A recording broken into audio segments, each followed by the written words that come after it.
Monsieur Babla, bonjour. Bonjour. Merci d'avoir répondu à notre invitation. La numérisation des différentes administrations, des différents services publics. Dernière en date, celle des services des domaines, un nouveau pas. Donc plusieurs autres départements ont fait plusieurs annonces tout au long de l'année. Dans les faits aujourd'hui, où on en est dans cette stratégie de numérisation, Monsieur Bouabdallah? Déjà, merci beaucoup pour l'invitation. Alors, aujourd'hui, quand on prend un petit peu la stratégie de transformation numérique du pays, euh, on va dire qu'il y a une évolution notable. On voit des choses qui sont en train de se faire. Euh, il y a à peu près un an, il y a une mise en place du Haut Commissariat du numérique qui était en train de travailler, et je pense qu'il travaille toujours sur la stratégie de transformation numérique du pays. Je pense qu'il y a eu une annonce qui a été émise pendant le mois de juillet ou plutôt le mois de septembre, a été émise que la stratégie a été validée par le président. Donc aujourd'hui, on attend cette stratégie, on aimerait bien la voir pour voir un petit peu quels sont les chantiers prioritaires pour qu'on puisse travailler. On voit qu'il y a des chantiers qui ont été démarrés comme l'interconnexion au niveau des domaines à travers le réseau WAN, donc l'intranet. Je pense à peu plus de 500 agences qui ont été interconnectées. On voit qu'il y a aussi des avancées assez notables dans le domaine de la finance, dans tout ce qui est banque et finance. Il y a d'autres au commerce, à l'éducation, au ministère de l'Intérieur. Donc il y a plusieurs domaines où on est en train de mettre en place. Mais je pense qu'aujourd'hui, il faut un petit peu accélérer un petit peu la cadence parce que la technologie n'attend pas. La technologie, elle avance aujourd'hui. Elle avance à une vitesse exponentielle. On est en train de voir, on est aujourd'hui dans l'ère de l'IA. Regardez comment plusieurs pays dans le monde sont en train de mettre en place des stratégies et surtout aller carrément dans l'opérationnel. Très bien, justement, nous allons parler de cette stratégie et de l'intelligence artificielle. Mais avant, Monsieur Bouabdallah, aujourd'hui, vous l'avez dit, il y a des choses qui ont été faites, d'autres qui doivent être faites. Donc, c'est un process qui a été engagé. Où en est le process? En attendant justement que cette stratégie soit dévoilée, si on venait à faire un bilan, où en est le process? À quelle étape sommes-nous? Alors, il faudrait déjà qu'on redéfinisse un petit peu c'est quoi la transformation numérique. Euh, Définition générale, c'est l'utilisation et l'intégration de toutes les technologies numériques actuelles et émergentes dans tous les aspects opérationnels et organisationnels d'une entreprise ou d'une nation. Donc, et cette transformation numérique va passer par trois étapes essentielles, qui est la numérisation, qui est le passage du mode analogique vers le numérique. Après, on passe à la digitalisation, qui est l'intégration des technologies pour exploiter les données numériques qui ont été acquises afin d'optimiser des process, afin de changer une organisation ou carrément créer de la valeur. Et bien sûr, l'effet global de plusieurs digitalisations nous donne la transformation numérique. Aujourd'hui, on a des domaines ou des secteurs où on est encore au stade de la numérisation et on a d'autres où on a commencé à faire de la digitalisation de quelques process.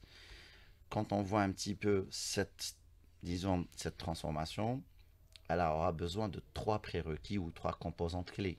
La première, c'est tout ce qui est technologie et infrastructure. Deuxième composante, c'est la culture d'innovation. Et bien sûr, la dernière, c'est tout ce qui est optimisation des process. Donc, revenons à la toute première composante qui est la technologie. Alors justement, la toute première composante, vous dites, c'est la technologie, donc c'est les infrastructures, c'est tous les investissements à consentir donc pour mettre en place ou pour concrétiser un peu cette stratégie ou cette démarche de numérisation. En matière d'infrastructure, aujourd'hui, les opérateurs soulèvent assez souvent la difficulté d'obtenir l'infrastructure, d'avoir cette infrastructure. Qu'est-ce Exact, qu'il en est, Monsieur Patla? exactement. En fait, aujourd'hui, quand on voit un petit peu, donc, quand on parle d'infrastructure, ce n'est pas que l'infrastructure, par exemple, ce n'est pas que Internet. C'est aussi tout ce qui est équipement informatique, tout ce qui est équipement réseau, tout ce qui est équipement de cybersécurité. C'est les logiciels. Aujourd'hui, il y a beaucoup de difficultés dans l'acquisition de ce genre. Moi, je me rappelle à une époque, on pouvait importer et ramener, allez, entre 45 et 60 jours. Aujourd'hui, pas moins de 6 mois, avec des autorisations du côté de Algex. Euh, Aujourd'hui, le software qui n'est considéré encore comme du service, et c'est très difficile. Il faut le dire, on n'est pas encore fabricant de technologie à 100%, on est encore consommateur de technologie, et c'est très difficile. Regardez les droits de douane qui sont imposés aux équipements. Alors, je ne vous parle pas des autorisations pour l'acquisition des équipements sensibles qui rentrent dans tout ce qui est sécurité. Donc, d'un côté, on doit sécuriser et d'un côté, on doit avoir des autorisations. Et les autorisations, c'est minimum entre 6 à 1 an. Le temps d'avoir cet équipement, il n'est plus à jour. C'est une technologie qui est déjà dépassée. Donc, Ça, c'est très difficile. Et ça, on va parler de quelque chose qui est très important. Aujourd'hui, quand on parle de technologie et d'infrastructure, on a des technologies clés qui permettent cette transformation numérique. Par exemple, tout ce qui est cloud computing. Aujourd'hui, certes, il y a une autorisation générale qu'on doit avoir, mais l'autorisation, vous ne l'aurez pas moins d'une année. Aujourd'hui, pour acquérir ça, c'est carrément une bataille. alors, alors que c'est un équipement qui est nécessaire si Bien on sûr. veut justement vraiment aller vers une sécurité numérique. Aujourd'hui, si vous voulez acquérir, si vous voulez sécuriser votre infrastructure, il faudra des outils. Aujourd'hui, ces outils-là, pour les acquérir, ben, il va falloir faire comment dire, toute une aventure pour avoir ces équipements-là, que ce soit des équipements de routing, des équipements de sécurisation ou des logiciels. Alors, je ne vous parle même pas des logiciels, parce que des logiciels, aujourd'hui, le logiciel et les licences sont considérés comme du service, sachant qu'à un certain moment, c'était un des produits. Il faudrait qu'on définisse aujourd'hui la position du logiciel et qu'on la sorte de la partie service. Ça, c'est très très important. Donc peut-être le premier pas, c'est donc faciliter ou fluidifier les démarches pour faciliter l'acquisition des équipements, Monsieur Boabdallah. Moi, je vais dire mieux que ça. Il faudrait que la réglementation soit beaucoup plus agile. Elle doit épouser la réalité du terrain et elle doit être catalyseur d'innovation. Parce qu'aujourd'hui, la réglementation, on sait bien que l'État veut régulariser, veut réguler le marché. On n'est pas contre une régulation. Mais par contre, il faut que cette régulation épouse la réalité du terrain. Le temps de mettre en place une loi, un texte d'application, la technologie, elle est déjà dépassée. Si on ne va pas acquérir une technologie au bon moment, c'est bon, elle est morte. On ne peut plus rester en arrière. Donc, on est obligé de travailler sur ce point. L'autre prérequis qui est Internet, vous en avez parlé, c'est on ne peut rien faire sans. En la matière, l'Algérie, on voit les dernières annonces du ministère de la Poste et des Télécommunications, une amélioration, on parle d'une amélioration du débit et d'une augmentation du nombre de personnes ou d'abonnés à Internet, mobile ou fixe. Est-ce que tout ce qui a été fait ces dernières années, vous qui êtes opérateur dans le domaine justement du numérique, est-ce que vous voyez cette différence? Au fait, aujourd'hui, on voit qu'il y a en fait, vraiment une amélioration nette sur le débit. Il faut dire les choses. Euh, Personne n'imaginait avoir un giga de débit au niveau de sa maison. Aujourd'hui, on voit que le nombre d'abonnés sur du FTTH, donc tout ce qui est connexion par fibre, on va atteindre, ou il a déjà atteint les 1,6 millions. Donc c'est déjà quelque chose. Acquérir une connexion à fibre de 1,2 giga par seconde qui est aux alentours de entre 4000 et 5000 dinars, c'est quelque chose, on n'aurait jamais imaginé ça. Mais par contre, ce qu'il faudrait, c'est peut-être réadapter les prix pour les professionnels. Parce qu'aujourd'hui, quand on parlait tout à l'heure de la partie cloud, le cloud, en dehors de l'infrastructure, il repose sur quelque chose qui est Internet. Aujourd'hui, Internet, c'est aux environs pour un clouder, c'est entre 800 000 dinars et plus. Et, et si on n'a pas de clouder, on n'a pas de personnes qui vont héberger, comment voulez-vous que les gens choisissent un fournisseur algérien? Ils vont choisir un fournisseur étranger.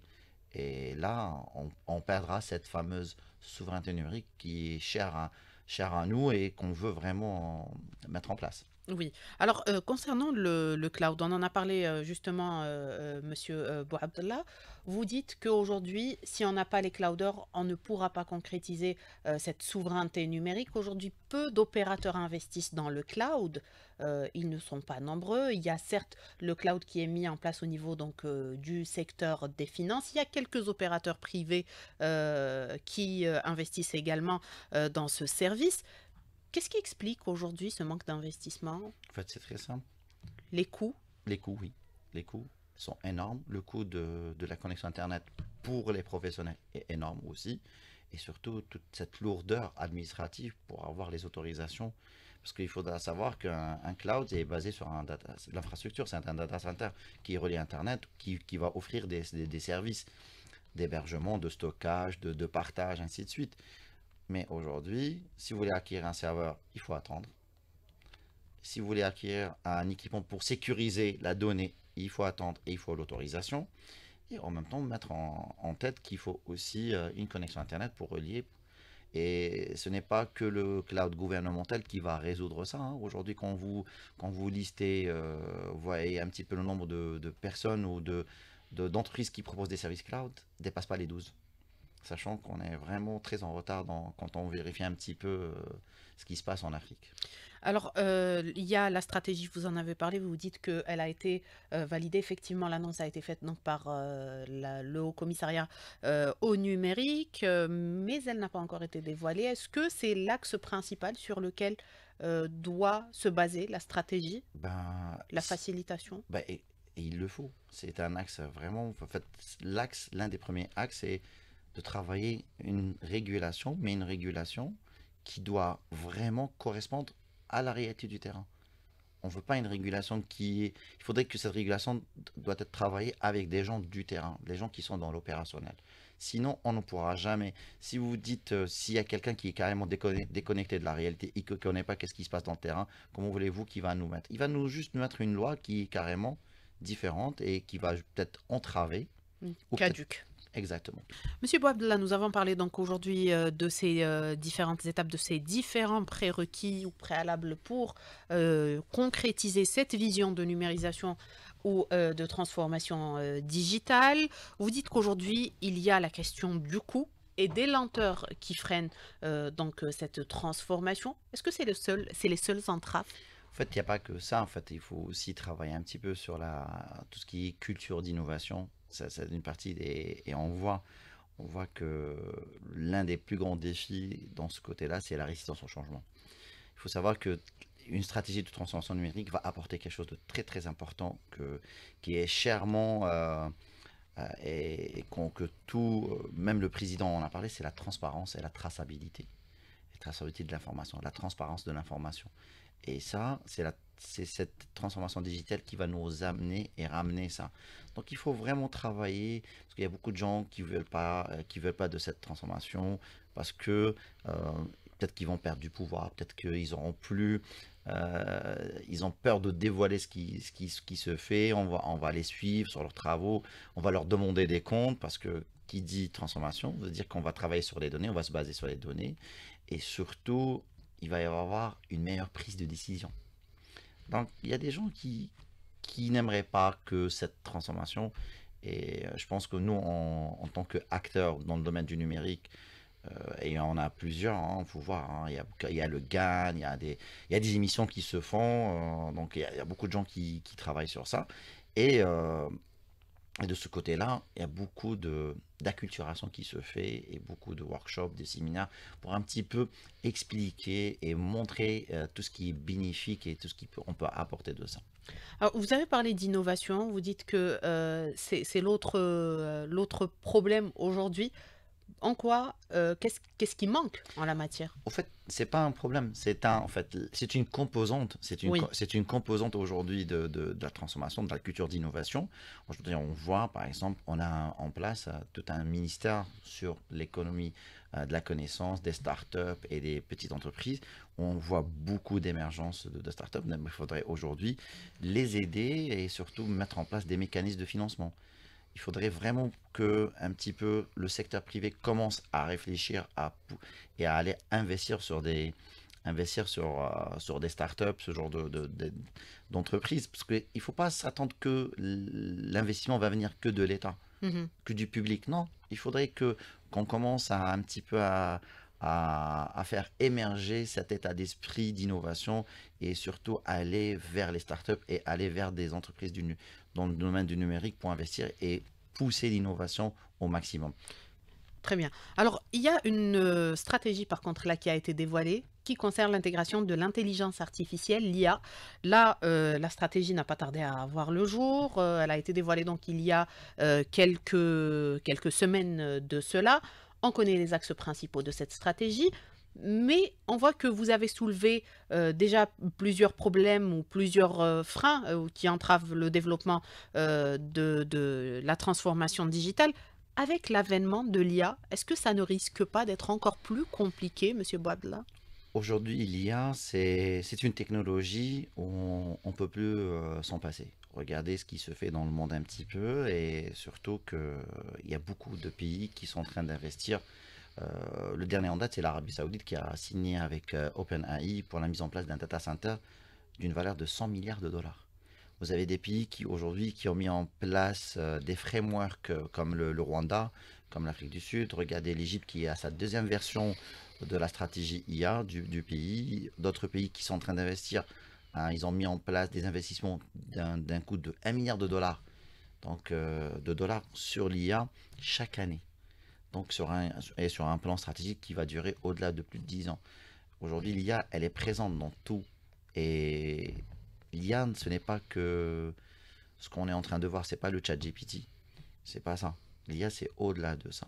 Parce que l'IA nous permet de faire plein de choses dans tout ce qui est personnalisation, automatisation, du calcul. Il y a plein de choses qu'on peut faire avec. Sauf que l'IA, on va pas se reposer sur une IA étrangère. Il va falloir travailler sur une IA souveraine. Et pour qu'on ait une IA souveraine, certes, il y a une stratégie qui a été dévoilée, qui a été Mhm. partagée, qui se repose sur six axes. Donc, il y a six axes qui sont. Donc, il y avait la recherche et l'innovation, il y a les compétences et la partie talent, tout ce qui est infrastructure, base de données, l'investissement et l'écosystème. Vous avez la régulation et la gouvernance. Et le dernier point, c'était tout ce qui était les secteurs prioritaires. Prenons l'un des points, pour moi, que je trouve très important, Mhm. c'est l'infrastructure et les bases de données. Donc, c'est une partie qui vient de la transformation numérique. Parce que l'IA, c'est une technologie émergente qui va euh, booster cette transformation numérique. Donc, l'infrastructure de l'IA, c'est pas l'infrastructure qu'on trouve juste à côté, dans le magasin du coin de Oui. l'informatique. C'est des GPU, et je pense que vous en avez même parlé dans une de vos émissions. Donc, on a parlé de ça. Mais l'IA demande une infrastructure vraiment énorme. Et c'est d'une puissance euh, qui n'est pas commune, ce qu'on est en train de voir là en ce moment.